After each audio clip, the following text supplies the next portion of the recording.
Muy buenas noches, muchísimas gracias por ver nuestros dispositivos electrónicos. Mi nombre es Carlos Fabre, director general de Público y Noticias.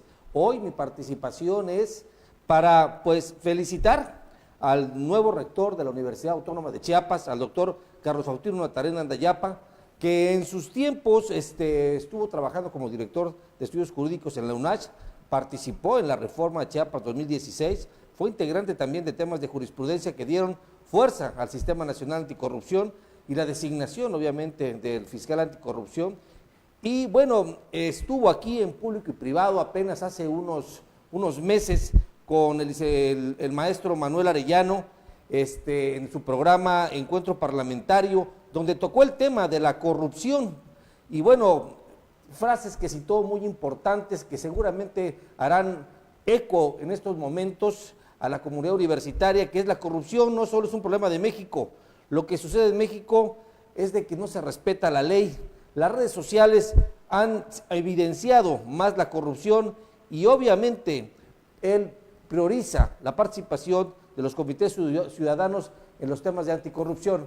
Hoy le toca una gran tarea al doctor Carlos Faustino Natarén Andayapa, una gran tarea que tiene que centrar y privilegiar los temas de investigación para atender la crisis social que está viviendo el estado de Chiapas, así como también la crisis de seguridad que se está viviendo. Y pues bueno, no es una tarea fácil, va a ser una tarea muy difícil y esperemos que sea una universidad de puertas abiertas a los medios de comunicación y principalmente que atienda y que cumpla su compromiso la UNACH con la sociedad y se acerque más a la realidad social que estamos viviendo en el sureste de México. Veamos este programa que se realizó en los primeros meses de este año.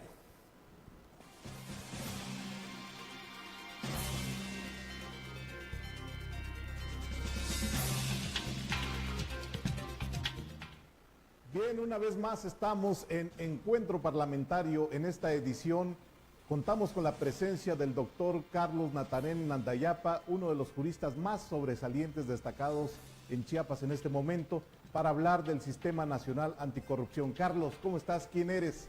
Y bienvenido aquí a Encuentro Parlamentario. Muchísimas gracias, José Manuel. Te agradezco muchísimo la invitación. Pues yo soy un académico de la Universidad Autónoma de Chiapas, que me dedico al tema de protección de derechos, a la cuestión de proceso penal en los últimos años. Y pues hablando de proceso penal acabé llegando a los temas de los delitos electorales, y de los delitos electorales la primera conclusión a la que llego es que son delitos de corrupción. En ese sentido pues ya tenemos un par de años, quizás 3 o 4, trabajando sobre temas de transparencia y justamente el tema de cómo combatimos mejor la corrupción.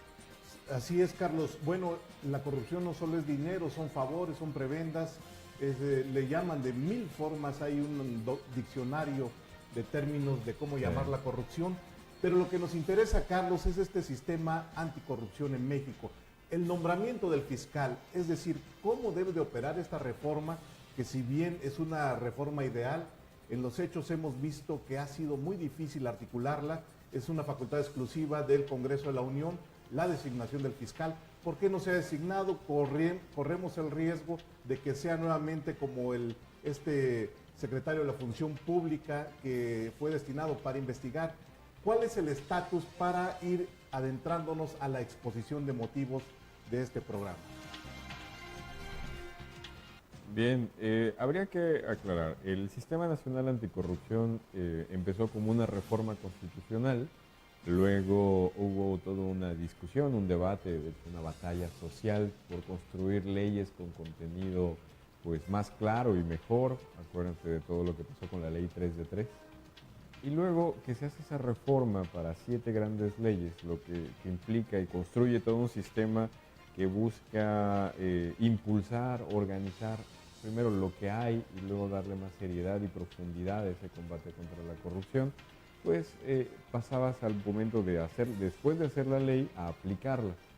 En lo que ya se hizo es establecer el Comité Ciudadano, se instaló el Sistema Nacional Anticorrupción, pero como tú bien has señalado, falta una pieza clave, que es el fiscal del Sistema Anticorrupción, el fiscal especializado en combatir estos delitos. Esta es una atribución específica del Congreso de la Unión, que no se ha logrado llevar a buen puerto por el tema de la falta de acuerdos políticos.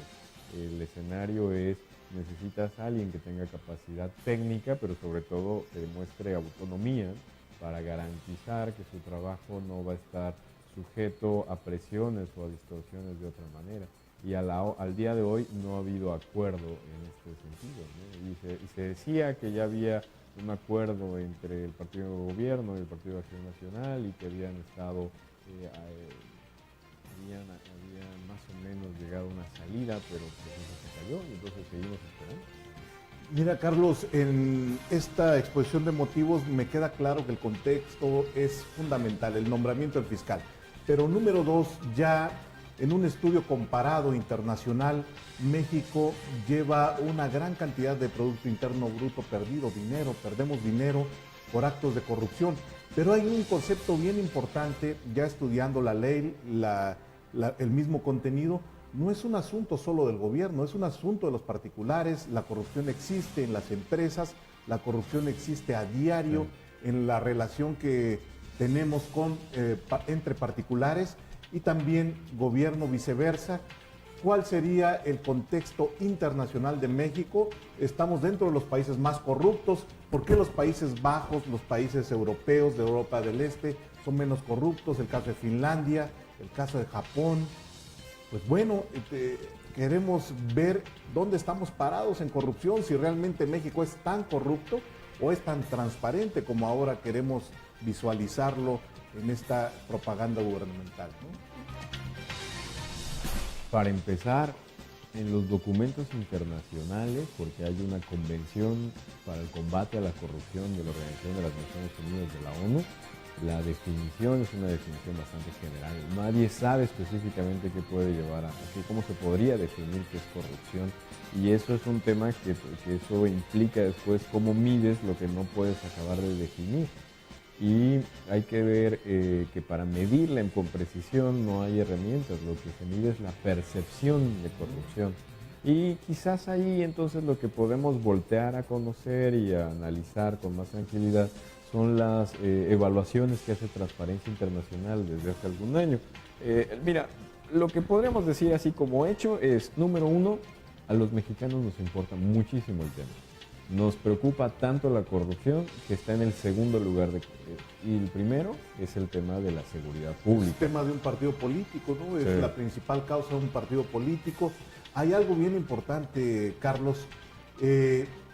Si bien la corrupción fue lo que motivó esta reforma, ahora, ¿cuál es la percepción? ¿Estamos mejor ahora ya con la reforma hecha o antes de la reforma? ¿Cuál percepción Yo tienes creo tú? que estamos en un momento en el que puede ser contraproducente porque puede generar desencanto.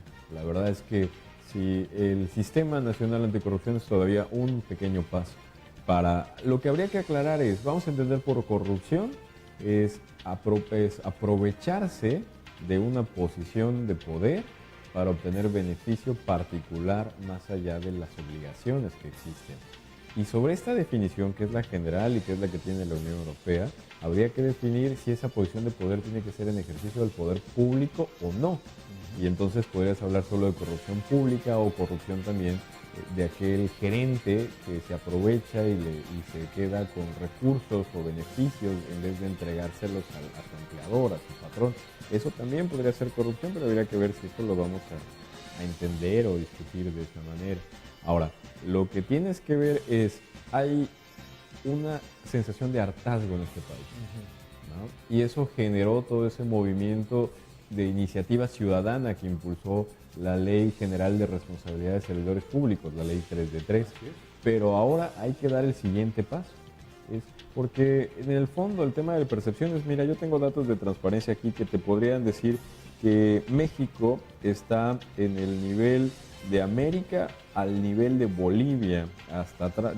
El mejor calificado con puntos es Canadá, que tiene normalmente que está en el primer país de América, el mejor calificado en toda América, el menos corrupto, el 9º mundial, con 84 puntos en la medición de transparencia.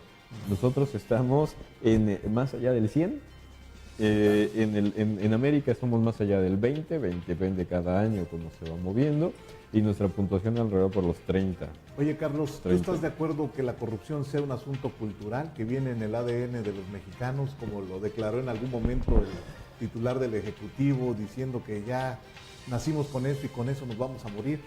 No, ¿Todo no es- está terminado con el tema de la corrupción? No. ¿No hay nada más que hacer? ¿O qué hay que hacer? Para empezar, la corrupción es un problema mundial, eso hay que entender. Y hay historias verdaderamente tristes y patéticas en cualquier parte del mundo, y cuando sales de México y te acercas y platicas con otras gentes, todos te van a contar actos de corrupción y molestias ciudadanas sobre el tema. Lo que pasa es que en México ya tenemos una cuestión sistematizada e institucionalizada, y creo que ese es un tema que sí valdría la pena cambiar y pensar si de verdad lo vamos a... ¿Cómo modificamos? Creo que no es una característica mexicana. Lo que quiero decir es que no solo es que en México haya corrupción. Lo que creo es que en México tenemos menor respeto por el derecho y por la ley. O sea, lo vemos desde la manera en que la gente hace cola. ¿Quién hace fila en México? El que no conoce al de enfrente, el que no conoce y no se lo puede brincar. Y si juntas eso con esa ausencia de obligación de cumplir con la ley, con el tema de la facilidad institucionalizada para arrestar corrupción, pues entonces tienes un problema grave. Creo que también que aquí en México nos enteramos más últimamente por las redes sociales. No creo que el problema haya empeorado, sino simplemente uno lo sabe más rápido. Carlos, el estatus en Chiapas, tú fuiste uno de los formuladores de la reforma constitucional reciente. ¿Cómo está el tema del sistema local anticorrupción? Porque es una ley transversal, desde luego que impacta a las entidades federativas y desde luego a todos los recursos federales, locales y municipales que necesitan manejarse ya con transparencia. Es una gran demanda también de los chiapanecos. Sí. ¿Cuál es el estatus? El estatus aquí es derivado de la reforma de la Constitución Política de los Estados Unidos Mexicanos, nuestra Constitución Federal. Había una obligación para cada una de las entidades de cumplirla. La reforma el nuevo texto de la Constitución de Chiapas de 29 de diciembre del año pasado, 2016, incorpora las obligaciones en materia del sistema local anticorrupción. Y de hecho, ese mismo día se publica la ley chiapaneca. Entonces, incluso organismos ONGs como por ejemplo la Canaco, que le ha dado seguimiento a este proceso a nivel nacional, pues acabaron poniendo el semáforo con el cual evaluaban a los estados en verde. En Chiapas, digamos, el cumplimiento formal del texto de la ley está. Entonces, digamos, el primer paso se dio. Incluso se hizo una reforma para crear un tribunal especial para delitos de corrupción. Ahora, lo que tienes que saber es, el paso más complicado es cambiar del decreto a la realidad. Y eso, a la implementación, ¿no? Eso es lo que estamos esperando. ¿Cuál sería tu propuesta, Carlos, y tus conclusiones al respecto del tema, desde luego en el ámbito local y en el ámbito nacional? En el ámbito de Chiapas es importante establecer el comité de ciudadanos, y creo que esa es la clave de cómo va a funcionar. La ley dice que le van a preguntar a las universidades y a las ONGs, a los órganos de la sociedad civil, para que propongan un grupo de personas, 7, que van a escoger ellos, que es un nombramiento honorario, sin dinero, van a trabajar en escoger a los miembros del comité ciudadano, que son 5.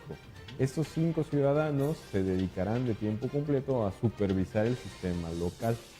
Es importante entonces que los que van a escoger a estos 5 de verdad tengan independencia, autonomía, prestigio y imparcialidad, y a partir de eso puedas tener 5 gentes dedicadas a este trabajo con una función técnica. Creo que, un problema tan grave como la corrupción no se va a cambiar de la noche al día, pero también estoy convencido, como lo dijo Brandeis, que es uno de los más famosos jueces de los norteamericanos, que el mejor detergente que existe es la luz del sol. Entonces, meter a un grupo de ciudadanos que puedan tener capacidad de revisión y que puedan establecer políticas de transparencia y de combate a la corrupción va a ayudar. Es un paso importante, pero creo que hay que continuar dándolo. Pero si no se establece lo que ya se ha logrado, pues estamos en problemas. En este momento ese proceso no ha avanzado. Muy bien, Carlos, pues yo creo que es un tema que va a continuar para rato todavía comentándose. Te vamos a invitar nuevamente para estos y otros temas. Eres un especialista en Derecho Constitucional, desde luego administrativo. Bueno, eres director del Instituto de Investigaciones Jurídicas de la UNACH. Quiero agradecerte tu presencia, Carlos. ¿En qué redes sociales te encontramos o cuál es tu contacto directo? Pues tenemos una página web del Instituto de Investigaciones Jurídicas, tenemos Twitter, tenemos Facebook y ahí a través de esas redes sociales estamos completamente a sus órdenes. Muy bien. Pues yo soy Manuel Arellano y estoy para servirles en contacto como @Romanolo en Twitter y en Facebook como Juan Manuel Arellano Morales. Gracias y hasta pronto.